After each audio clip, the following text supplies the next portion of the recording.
ఈరోజు ఆదివాసీ 1/70 చట్టం అవగాహన కోసం మనకు ఈ మంచి కార్యక్రమం నిర్వహించడం చాలా సంతోషకరమైన విషయం. అలాగే ఈ 1/70 చట్టం ప్రతి ఆదివాసులు తెలుసుకోవాలి, అవగాహన కలిగి ఉండాలి.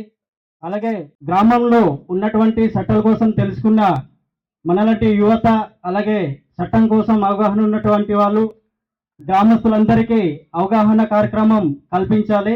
మనమంతా ఐక్యంగా ఉంటేనే మనం చట్టాలను కాపాడుకుంటాం.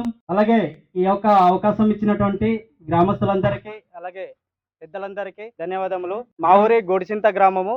మాది సమయం ఎక్కులేదు కాబట్టి మళ్ళీ పెద్దలు కూడా మిగతా వాళ్ళు మాట్లాడాలి కాబట్టి నేను అవకాశాన్ని ముగిస్తున్నాను. అలాగే నేను ఖచ్చితంగా మా 6 విలేజ్లో నేను పీసా కమిటీలో ఉపాధ్యక్షులుగా ఏకగ్రీవంగా ఎన్నిక అవ్వడం జరిగింది. ఖచ్చితంగా మా గ్రామానికి ఏదో ఒక రోజు అంటే నెక్స్ట్ వీక్లో గ్రామ సభ పెట్టడానికి నేను సిద్ధంగా ఉన్నాను. ఆ గ్రామ సభ జరగడానికి ఇక్కడ ఉన్నటువంటి పెద్దలు కూడా అందరూ కూడా మీ యొక్క సహకారం అందించవలసిందిగా కోరుచున్నాను. జై ఆదివాసీ.